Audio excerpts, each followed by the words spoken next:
how to enable and use new Copilot AI assistant in Windows 11. Hi everybody, welcome back to our channel. In this guide video, I'll walk you through the steps on how can you enable and use Copilot AI assistant.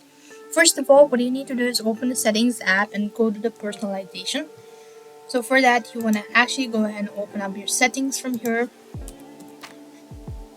Get it, click on the open button. After which you want to go to personalization. Scroll down a bit and you want to go to taskbar.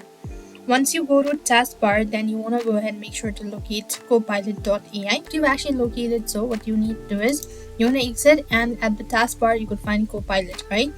Once you've enabled the option, you'll see the Copilot icon on your taskbar. Click it to open up the Copilot window. So just like that, you want to do it. And keyboard shortcut, you could also use Windows plus key to open the after you just want to go ahead and continue it and create your account or do it so. And once you've actually done it so, what next you want to do is use your voice to have a conversation with Copilot by tapping the microphone icon at the bottom of the screen. And Copilot can help you with various tasks from answering questions to summarizing text or generalizing images as well. So Copilot can be used within Microsoft 365 applications like Outlook, Word, Excel, and PowerPoint as well. So this is how it works. I hope the video was helpful. Make sure to like, share, and subscribe to our channel. Thank you for watching. See you in the next video.